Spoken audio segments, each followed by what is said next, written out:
Hello and welcome back to CodeChef. Today we are going to explore some really interesting and efficient time complexities, logarithmic time complexity and square root time complexity.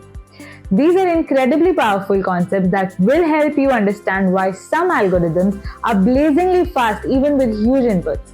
If you've ever wondered how binary search works so efficiently, today's lesson will answer that question.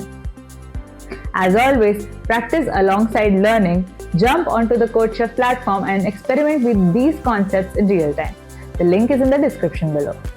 Log square root time complexity. So far, we have dealt with linear loops where a variable goes from 1 to n, giving us big O of n time complexity. But what happens when loops behave differently? What if instead of adding 1 each time, we double the value? Or what if the loop condition involves squaring a variable? These special cases lead to much more efficient time complexities. First is big O of log n, logarithmic time complexity, and big O of square root n, square root time complexity. These are significantly faster than big O of n, especially as n grows large. Understanding these will help you write ultra-efficient algorithms and appreciate why certain algorithms like binary search are so powerful. Today, we'll start with some wrap-up questions, then dive deep into these special time complexities. So let's get started. Wrap up single loop.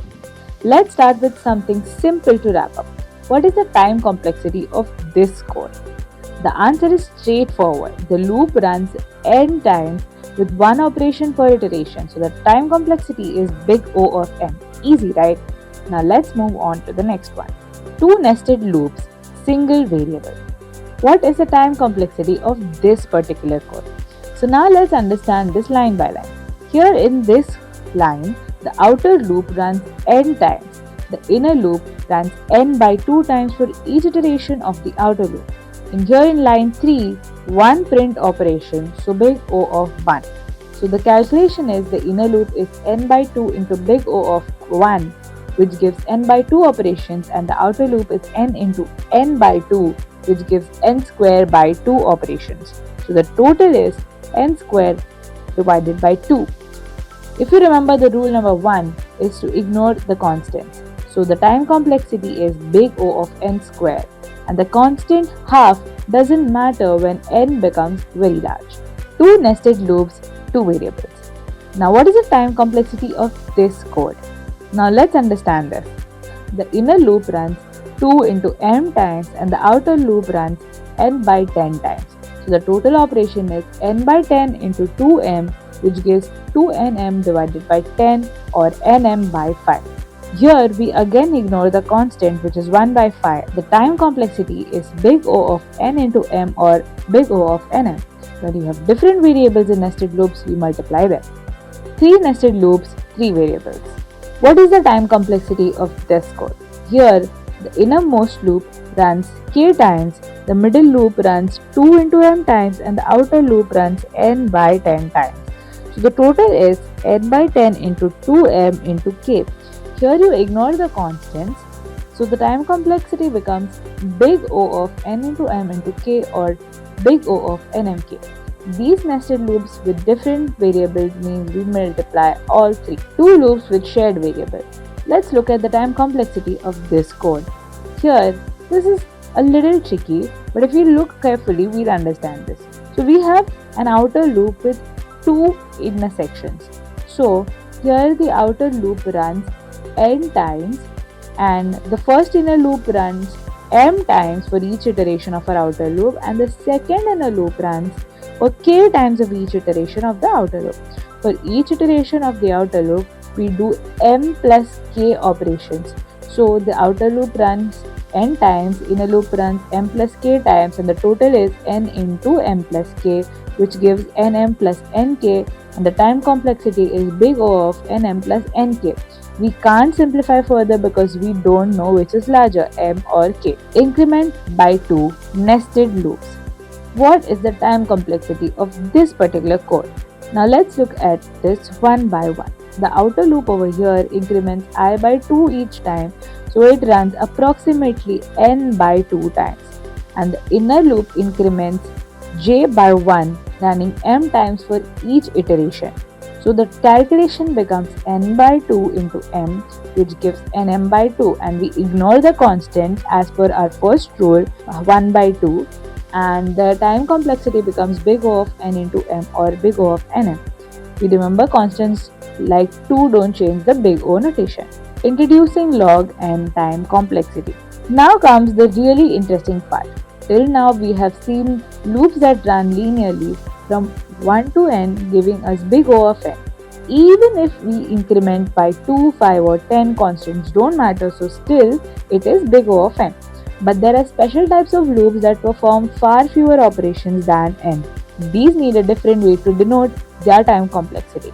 Now let us look at this particular code, and here you can see that line 1 initializes I to 1, and we have a loop while I is less than or equal to n, and here we have a printf statement where the current value of I, and here we multiply I by 2. This is the key difference. So notice I is getting doubled in each iteration, not incremented by a constant. So for n is equal to 4, the iteration I is equal to 1, iteration 2 I is equal to 2, and iteration 3 I is equal to 4. Only 3 iterations are there. And for n is equal to 16, iteration 1 I is equal to 1, 2 is equal to 2, 3 I is equal to 4, iteration 4 I is equal to 8, and iteration 5 I is equal to 16. Only 5 iterations. Now if we compare this to a linear loop, for n is equal to 16, a normal loop would run 16 times, but this loop runs only 5 times. So how do we calculate the number of iterations? So the value of I are 1, 2, 4, 8, 16 goes on till n, and these are the powers of 2. So 2 raised to 0, 2 raised to 1, 2 raised to 3, 2 raised to 4, and till 2 raised to x. The last value is less than or equal to n. So 2 raised to x is lesser than or equal to n. So to find x, we take the logarithmic of both sides. So log to the base 2 to x is lesser than or equal to log to the base 2 of n. So since log to the base 2 to x is equal to x, we get x is lesser than or equal to log to the base 2 of n. So the loop runs approximately log to the base 2 n times. General rule is anything a variable in a loop is multiplied by a number greater than 1, the time complexity is big O of log n. By log n is so powerful. So now I'll show you a table of why big O of log n is so efficient. Now let's look at this table. When n is 1 billion, log to the base 2 n is only 30. This means a logarithmic algorithm performs only 30 operations when a linear algorithm would perform 1 billion operations. That's why binary search is so incredibly fast. Big O of log n is one of the most efficient time complexities you can achieve. Square root time complexity. Now let's learn about another time complexity, which is big O of square root n. This means the number of operations is approximately the square root of n. Here's an example. Here we can see we initialize I to 1. The loop continues where I square is lesser than or equal to n, which is the key condition. We print f of I. There's a printf statement for I, and we increment I by 1. Even though I is incremented by 1, like a normal loop, the loop stops when I square exceeds n. For how many iterations? The loop runs x times and stops when x square is greater than n. So we need x square to be lesser than or equal to n. Taking the square root of both sides, we get x is lesser than or equal to root of n. Therefore, the loop runs approximately root of n times. For example, for n, 100 is to root of 100, which gives us 10 iterations, and for n, 10,000 is to root of 10,000, which gives 100 iterations. Compare this to big O of n. So for n, 10,000, a linear loop would run 10,000 times, but with big O of root n, only 100 times. That's 100 times faster. Combining square root and log. What is the time complexity of this code? Now let's analyze this. So we have two sequential loops, one after the another, not nested. The first loop is big O of square root n and the second loop is big O of log n. The total is big O of root n plus log n. Now which is larger, root n or log n? Root n grows much faster than log n, for n is equal to 1 billion and root n is 1000 and log to the base n is approximately 20. So root n is a dominant factor. So we apply the second rule and focus on the largest factor. The time complexity is big O of root n. Loop and log nested. Now let's look at the time complexity of this code. So here we can see the outer loop runs n times and the inner loop runs j times. The inner loop doubles j each time, so it runs log to the base 2 n times. So there is one print operation per iteration. Now this is a nested structure, so we multiply inner loop of big O log n and the outer loop n into big O of log n. So the time complexity is big O of n into log n or big O of n log n. This is a very common and important time complexity.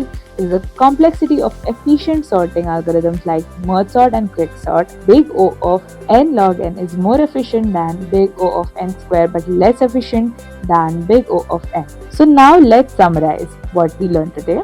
We started with some warm-up problems on nested loops and multiple variables, where the key takeaway was the nested loops multiply, sequential loops add. Then we learned about big O of log and logarithmic time complexity, which occurs a loop variable is multiplied by a constant greater than 1. Then it is extremely efficient. For n is equal to 1 billion, only 30 operations approximately is needed. Now we also learned about big O of root n, the square root time complexity, which occurs when loop condition involves squaring I square, which should be less than or equal to n, which is much faster than big O of n. For n is equal to 10,000, only 100 operations are needed. And we saw big O of n log n, which is common in efficient sorting algorithms, which is better than n square but not as good as big O of n. Now it's your turn to practice. Head over to the CodeChef compiler and practice all the lessons that we have learned today. Keep coding, keep practicing, and I'll see you in the next video.